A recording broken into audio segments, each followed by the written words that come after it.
Welcome to the Reality Revolution. I'm your host, Brian Scott.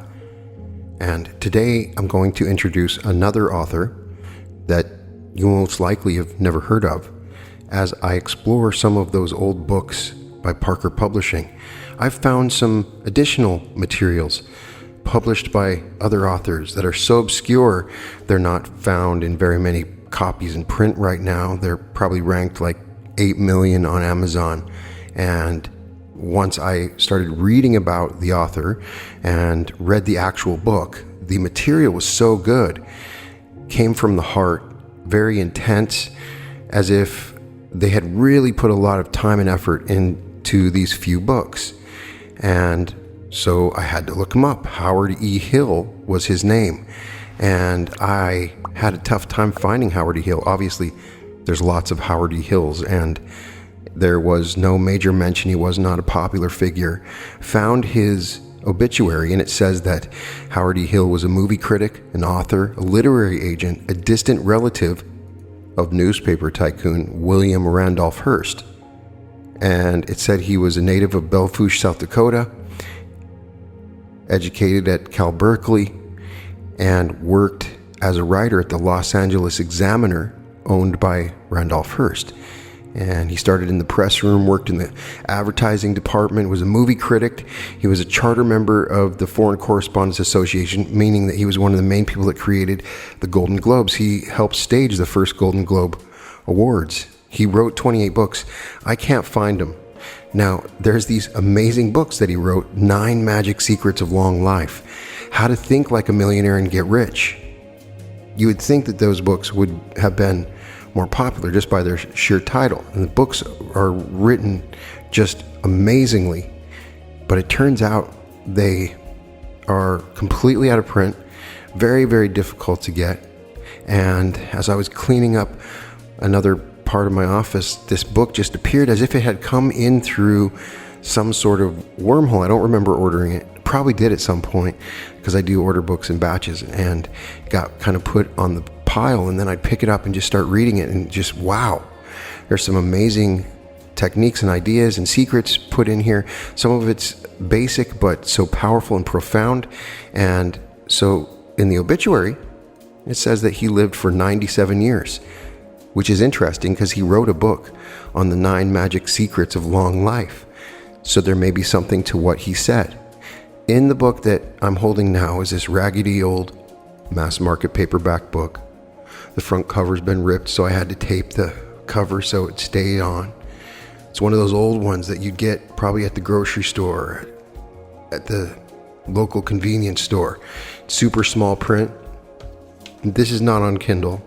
Obviously, it's not being sold anymore. And some of the things I found in here were great.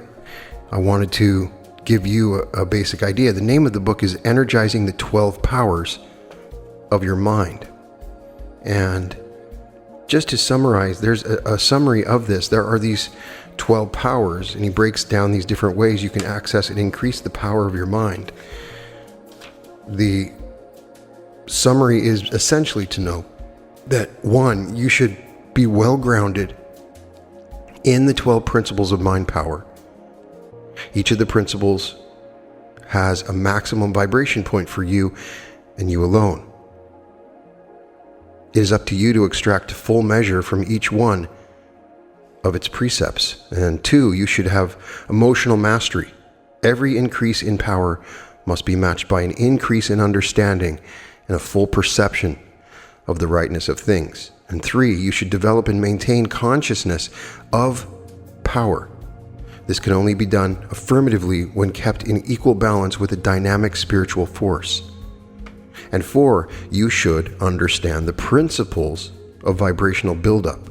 Clues to this important step are contained in each of the 12 principles. The feeling created by this could be likened to the pitch or whine of an electric generator as it builds up to full RPM. And 5, complete positive thinking should be part of your everyday life, in everything you do and say. In every person or situation you encounter, think of what is good instead of what is negative. It is like a steady breath of pure, clean air. And 6, you should be willing and able to accept guidance when it comes to you. The most disturbing part of making contact with the stream of consciousness is this one almost always inevitable situation. When an answer is sought, a reply is not always forthcoming like a bolt out of the blue, while the flow of the stream of consciousness is irresistible and doubtless swifter than the jet streams of air. I am convinced that it swings in a planned rhythm of arcs around the earth in an up and down and around, sometimes elliptical movement, with a flow that is predictable, almost as if you could see it. The flow explains periods of extremely favorable or unfavorable circumstances in the life of any given individual. When a quest for help is made, an answer is sometimes long in coming, and this is a strong and powerful reason why guidance should be sought constantly, either in prayer or direct requests according to your faith. And 7, you should know how to relax completely. Let go and let God, or let universal mind work for you through contact with the stream of consciousness. This stream of consciousness is mentioned throughout the book by Hill. Your desires will be filled when you are ready to receive them with equanimity. And 8, you should develop a great spiritual force. Attendance in the church of your choice is helpful, but real spiritual force goes way beyond taking part in the ritual of religious services or worship. 9, you should have a completely restrained but nonetheless outgiving attitude of helpfulness toward your friends and neighbors of service. And 10, you should know and understand that God, or universal mind in man, is love. And 11, you should seek wisdom and understanding so that you can properly evaluate and manage yourself when the full flow of the stream of consciousness brings you great power, riches beyond your dreams, and a vibrant health and vitality. And 12, once you have made contact with the full flow of the stream of consciousness, you should use this power regularly. There's a full discussion of this stream of consciousness, but I wanted to really read from the first chapter to begin with. And this is on something that we've talked about in multiple podcasts, primarily with Neville Goddard when he talks about imagination. There's a chapter in here on imagination that is on Godardian levels and really adds to our understanding of how to spur on the imagination. There's a chapter in here on essentially how to process data in your mind, and another in exploring this time stream. And all of these together really kind of give you a way of tapping in to the flow and power of your deep subconscious mind. And it has some really good insights, and I wanted to share that. Introduction. Imagination is the beginning of creation. You imagine what you desire. You then will what you imagine. And at last, you create what you will. George Bernard Shaw. The ability of the individual to create money-making ideas, design, and process on demand is the greatest single power that he possesses. What he does with this unusual talent is entirely a personal matter. But for those who would know, all of the procedures can be easily learned, with the result that profit, advancement, or fulfillment can be achieved. There are 12 ways to tap this great power. Actually, there's no one set of very special circumstances by which all persons can become instantly creative. But in practical everyday usage, there are conditions that can be invoked for the purpose of stimulating an imaginative plan of action. There are 12 steps that can be properly identified as part of the freeway to achievement. Some persons will respond to 1, 2, or even 3 of the patterns, while the really smart men and women will activate all 12 methods and go on to win outstanding success and a whole new way of life for themselves. Since we should be agreed that the human mind is an intangible something that evolves from the learning process, with the brain as the center of operations. The next logical step should be for us to follow the elusive thread of reverie to thoughts, to a new twist on old ideas of doing things, or the imaginative result of profitable ideas in action. When you have developed one or more of the power plans to the point where you can picture in your mind the accomplishments that you want, you have reached the first plateau of growth. When a good idea is conceived, it grows and multiplies. In the trades, the arts, the professions, and in commerce or industry, innovation is or should be a way of life. There is no other way for us to go forward into bright and rewarding futures. It is a strange commentary to note that over a century ago, the head of the United States Parcel Office decreed that this agency should be closed, since everything had been invented that could possibly be conceived by the human mind. Since this rather grim announcement by this poorly informed person, the Patent Office is now approving more original devices each year than this great protective arm of the government had cleared in all of its years of existence prior to this unusual declaration. It is almost beyond our ability to understand, but with each new idea, device, or plan of action that is conceived, a dozen more are born that tend to give it greater use, flexibility, or polish. Should you be of a mathematical turn of mind, you can quickly grasp the consequences of attempting to extend this figure beyond the seventh progression. The resultant total would look more like something out of a text on astronomy.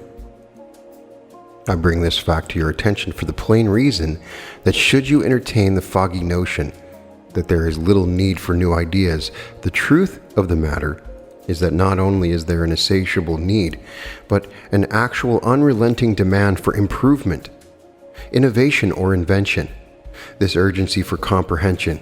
Last year, one major corporation alone paid out more than $3 million to its employees for usable ideas. 1 million new ideas are needed now. Without a doubt, creative venturing has been and will continue to be the spark plug of the free enterprise system. When we fail to find and develop enough daring men and women to supply this vitally needed requisite, the machinery of American business and industry could very easily grind to a shuddering halt.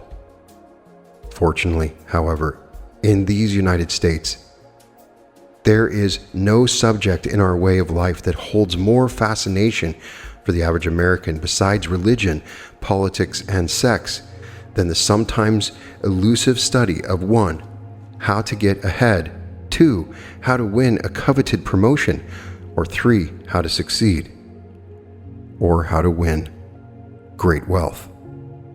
Within this brief inquiry into the subject of being original, I'm going to examine several new approaches to the special state of genius. Frankly, some of my concepts are daring, a few are provocative, while the remainder are downright controversial. The first step is wanting something with great intensity. The value of a personal suggestion box. Back in the 90s, when the burgeoning tycoons of the industry first advanced the idea of a suggestion box system, the plan fell flat on its face. True enough, the program flourished for a time, but before too long, the scheme languished for the very plain reason that the whole operation was poorly organized. However, with the explosion of World War II upon our way of life, most of our working force went into work, with the result that industry desperately needed ideas to speed up production methods. This could only be achieved with a crash program. To meet this emergency situation, the suggestion box plan was revived, only this time it was properly planned, carefully organized, and implemented with rewards. Now the plan worked with such efficiency that nearly every worker got into the act. My contention is that if the suggestion box system will work for industry, it will most certainly work for the individual. How to go about setting this personalized plan of developing practical methods of growth will be explained in a step-by-step program that can be easily understood by any man or woman who wants to reach the pinnacle of success. There is an easily activated 4-point program which each person can begin this very hour with little effort or change in his daily routine. 1. Be observant. 2. Read or study in the field of your interest. 3. Evaluate. And 4. Make notes. When you arrive at the place where you are making notes, when you have started your own suggestion box operation, within a short time these notes will begin to accumulate and your idea output will be maturing to the point where many of them can be used. How to tap the power plans for instant success. As I explained in the closing chapters of this book, it is my contention that all knowledge, past, present, and future, is flowing in a vast stream of consciousness.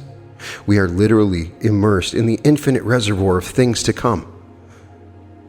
Should this sound like something too far out for you to believe or comprehend, all we ask is that you stay with us until the final chapter. Then, and only then, will you be in a position to either deny or accept this startling idea. In order to make use of the unlimited supply of information that is ready and waiting for your use, there are certain clearly defined steps that one must take in order to make contact with this sometimes elusive store of ideas, since the process is a composite result of developing the 12 powers of mind. I will go on to explain each of these easily learned steps that must be taken in order to achieve the high plateau of accomplishment. Once a reader fully understands the method, a whole new world of understanding will open to him in a most unusual manner. If this seems to strain your credulity, think nothing of it. You are just now being introduced to all of the powers of the mind that are part of your natural heritage. 3 short steps to the treasures of the universe. There are 3 important initial steps that each person must take whenever he wants to implement or sustain, even briefly, a contact with the stream of consciousness. These are 1. Complete isolation. 2. Complete relaxation. And 3. Complete receptivity. As we progress with our instant success program, this formula will be repeated, supplemented, and expanded. We do this not only for the purpose of making our theory clear and understandable, but also more believable, where the concept of the stream of consciousness originated is lost someplace in the early history of religion and philosophical thinking. My first acquaintance with the idea came about as a result of research assignment in the broad area of metaphysics. During the early years of the 20th century, many great inspirational writers and lecturers made special note of this unusual resource. Probably the best known of this group was the reference made to the unity of mind with the universal by the late Dr. Ernest Holmes in his widely used book, Science of Mind. In this discussion, I am not asking you to accept the beliefs of these eminent thinkers, but I do want to emphasize this one point. The theory is not new. My earnest contention is this: since contemplative men in all ages have recognized and accepted this thought, certainly we can make this process or cause part of our developing program of growth. I am constantly using the formula, and with each new use I am growing in consciousness. This attribute of being has proved to be quite helpful and profitable. Let natural law boost your career into orbit when you can accept the immense benefits of mind power that are now yours, the validity of your natural intuition, or the way out concept of the stream of consciousness. You can quickly boost your own career into an orbit of great success. Within the areas of probing for truths, which I have mentioned, surely you have a personal stake that is worthy of your time and attention, not only for yourself, but also for your family, your business, your profession, or your company. When you take the time and make a real effort to apply any one of these patterns herein described for your use, either in your present occupation or in a related field of activity, I am quite positive that within a short time you will be able to improve or expand each and every one of them, for such is the basic substance of the 12 powers of mind. The first power plan, imagination, the magic key that unlocks the mind. Right this very minute, you can start a prairie fire of success that will sweep you to any height of achievement that you select. The choosing is up to you, but you should begin now to light up your pathway by striking off many little old or new creative sparks today. In a bygone century, a dour old Scotsman by the name of Thomas Carlyle struck off a flinty thought when he declared that man is most original who can adapt from the greatest number of sources. In other words, all you have to do is to start to collect good ideas wherever you find them. When you have accumulated a smart assortment of thoughts, plans, designs, or even devices, regardless of whether they are related or not, and begin to put them together in any combination that pleases your fancy, you will have claimed the first easy steps to profitable and original thinking. To begin, you will have to understand the exact nature of creative thinking. To bring this concept into clear focus for future reference, I suggest a well-known quote from The Mature Mind by H.A. Overstreet. Imagination is making new wholes out of familiar parts. Frankly, the creative process is not easy to define, but all of us can readily observe the results of original thinking, or the lack of it for that matter, within our own sphere of daily activities. The person who can produce new ideas usually possesses an unusual combination of imagination and a persistent refusal to conform to established ways of doing things. In the past, this attitude of controlled rebellion against accepted work patterns has usually managed to produce results, attain a goal, or accomplish something worthwhile in spite of unfavorable circumstances or lack of adequate means. Long ago, when Napoleon Bonaparte was riding the crest of his victories in Europe, he made one contribution to thinking of his era when he said, "Imagination rules the world." Without a doubt, this man's creative process changed the course of history and shook civilization to its very foundations. While it is true the little emperor was fired with an unholy greed and lust for power, his dreams of empire nonetheless served to point up the surging energies latent in the imagination. In an earlier day, the questing mind of Leonardo da Vinci, probing everything in nature for cause, decided he wanted to make a flying machine. To pursue his idea, he began with a study of birds, simply because the winged creatures were doing such a good job. Since the objects of his study used wings to fly, he naturally reasoned that he should first study the feathers of these living flying machines. Here again is a startling example of what can happen when the wings of fancy take flight. Instead of solving his immediate problem, he found that he held a feather between his eye, and the sun, the mesh of the feather, split the light into rainbow hues. He promptly created a screen of wire which produced the same effect, and thus he became the first person to discover that the so-called white light is made up of a combination of colored rays very similar to a rainbow. My purpose in citing this story is twofold. First, it is quite essential for every reader to know that constructive thinking or imagination is the great index finger that points the way toward progress. And secondly, that when the light of creativity is turned on, many broad highways of endeavor can be opened up for the serious man or woman searching for something new. In brief, imagination is the one ingredient of mind power that can trigger an explosion of wealth, success, and recognition to the person who is receptive to the idea of pioneering new ways of doing things. The key to imagination. If there is such a thing as a key to the imaginative process, it will naturally flow within the human expression. There are several doors all equipped with sturdy locks. But the one unusual truth deriving from this situation is the fact that keys to each of the treasure vaults of imagination are easily found or can be created by anyone with very little effort. For the most part, relaxed reverie or daydreaming, as it is popularly described, is usually enough to flip the imagination into gear. The one drawback in this method is clearly a lack of direction. Flitting from thought to thought can be very pleasant, but normally falls short of being either practical or productive.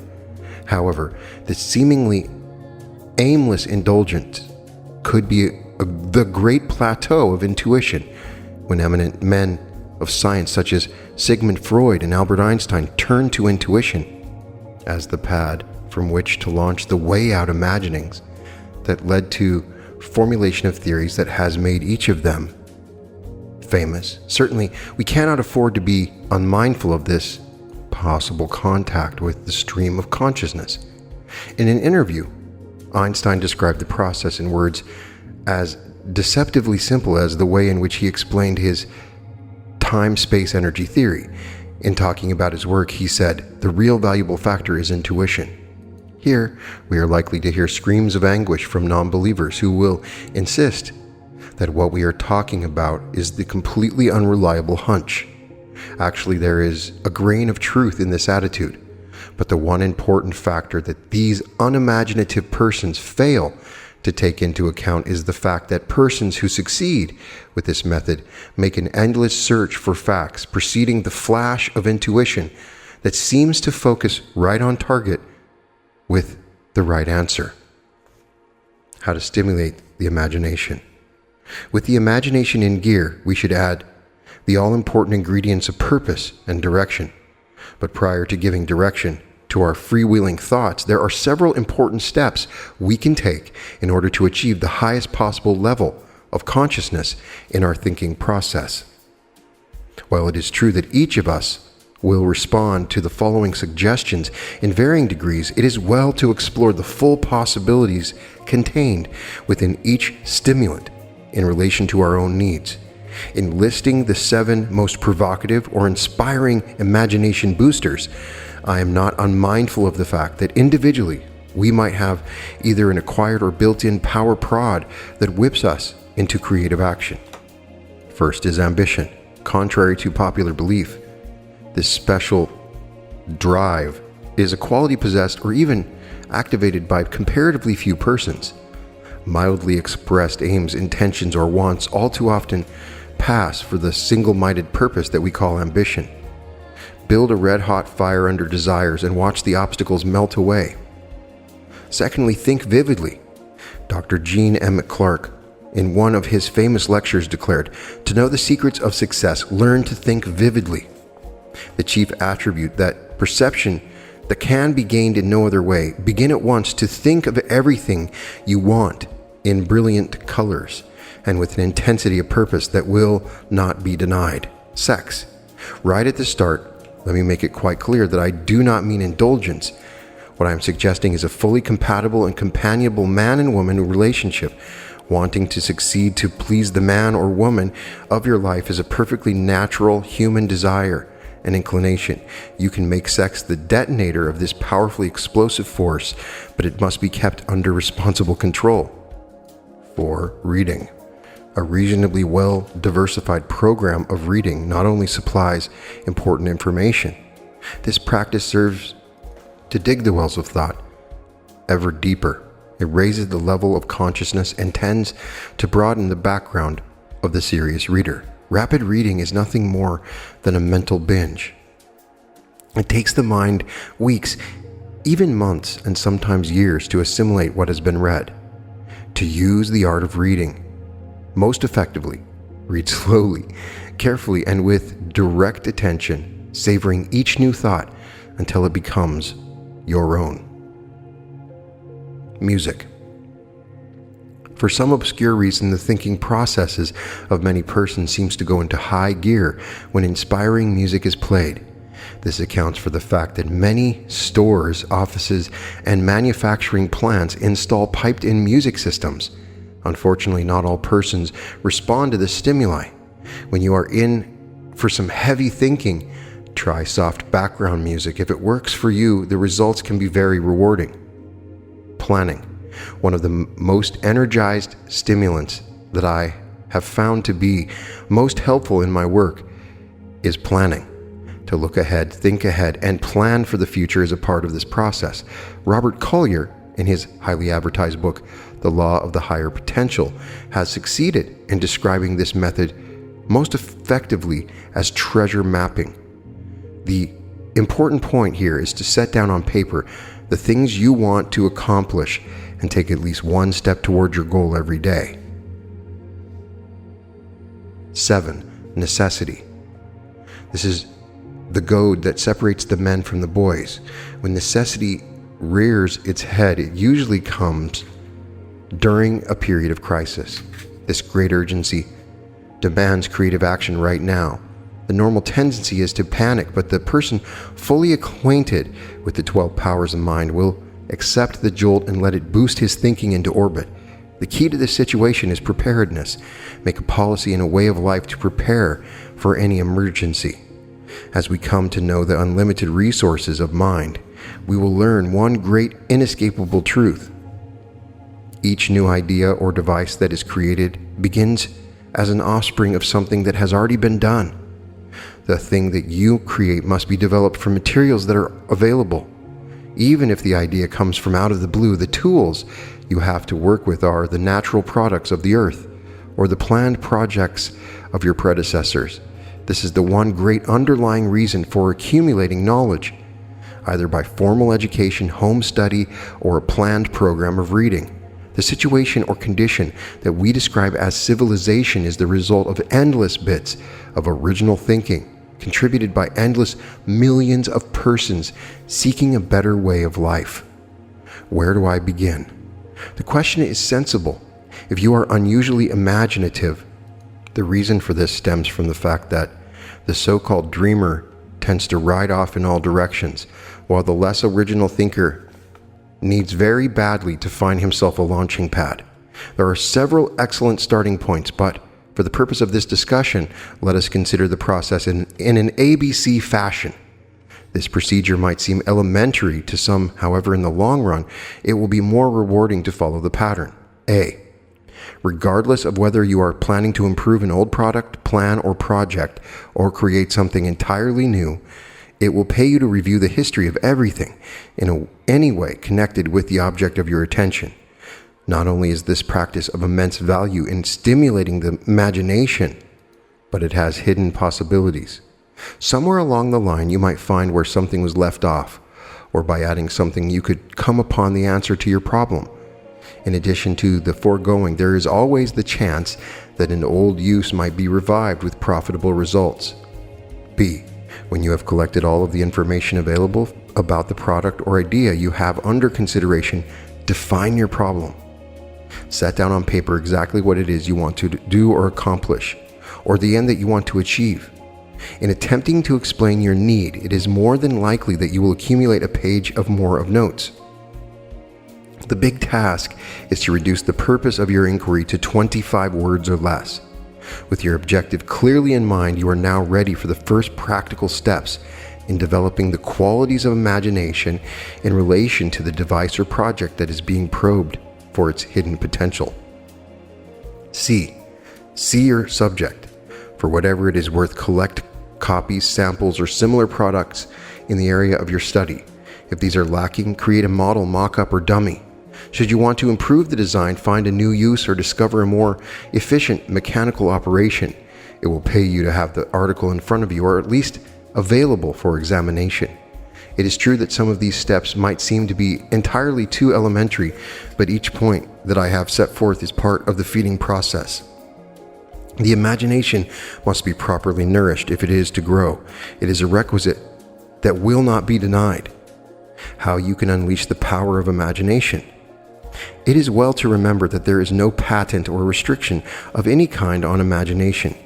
Flights of fancy can take you anywhere you want to go. You can live in an unreal dream world, or you can harness the unlimited resources of imagination so that you can have anything and everything you want. There is no special skill or talent required in learning to visualize. All it takes to begin the process is a single word. Any word will do, but in the beginning it will be more stimulating to pick active, color, or inspiring words such as success, happiness, love, money, or even imagination itself. When you have selected your word, go to the dictionary or encyclopedia for a starter. When you've exhausted all of the reference works you can find, it won't be too long before your own ideas are coming to the surface of consciousness. Within a short period, you should have accumulated quite a number of thoughts about just one word. When you have mastered the technique of bringing words to life, you are now ready to expand common everyday phrases to the point of impact with full force of imagination.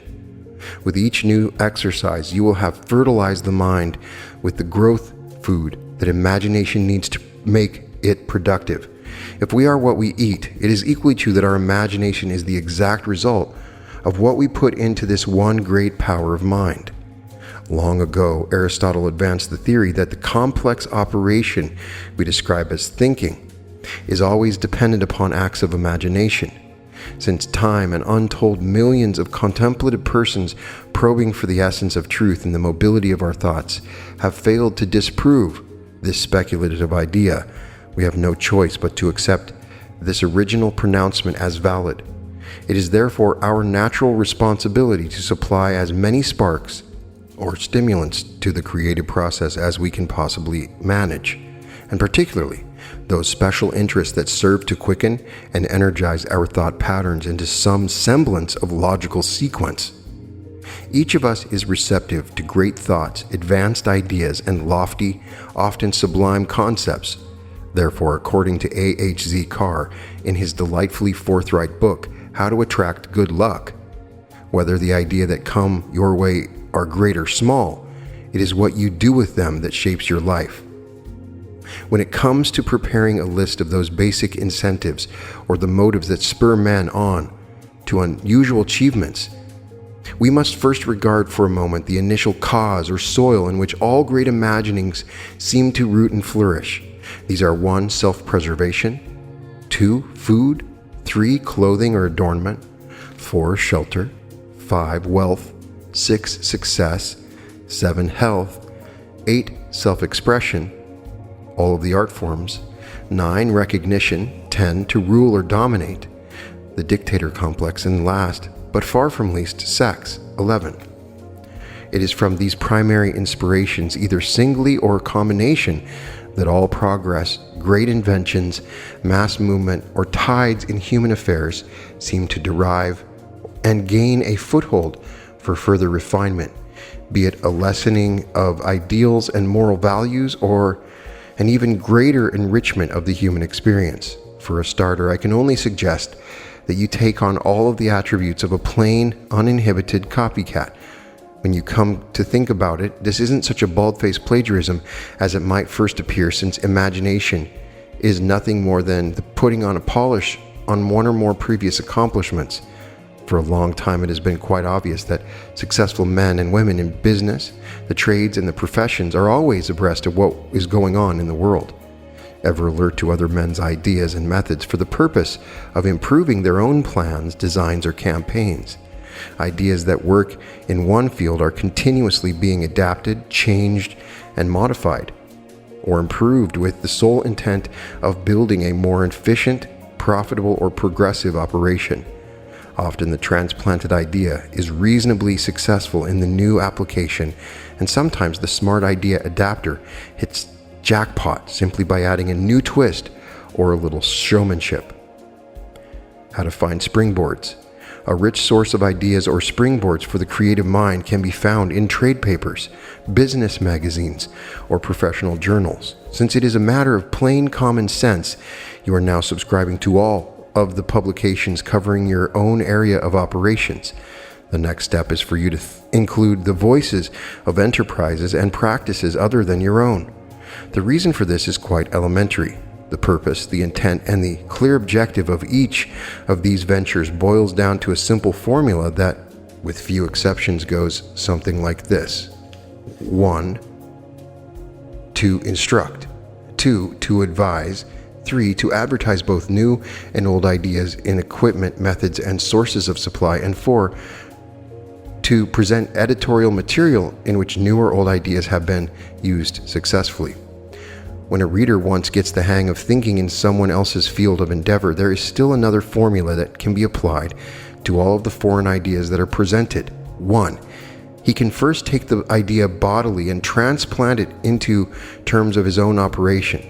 The initial movement is, of course, just for size. Action or implementation should come later. 2. Try a distortion. That is, think of the plan or device as gigantic in miniature, overly hi-hat, or even silly. 3. Whatever the device, plan, or method calls for, think of it as doing exactly the opposite of what the directions call for, and imagine the results. 4. To achieve completely new effects, try the technique used by cartoonists. Hilarious situations are often pictured simply by taking commonplace statements and reversing them, with the result that the original platitudinous phrase takes on a totally different meaning. And 5.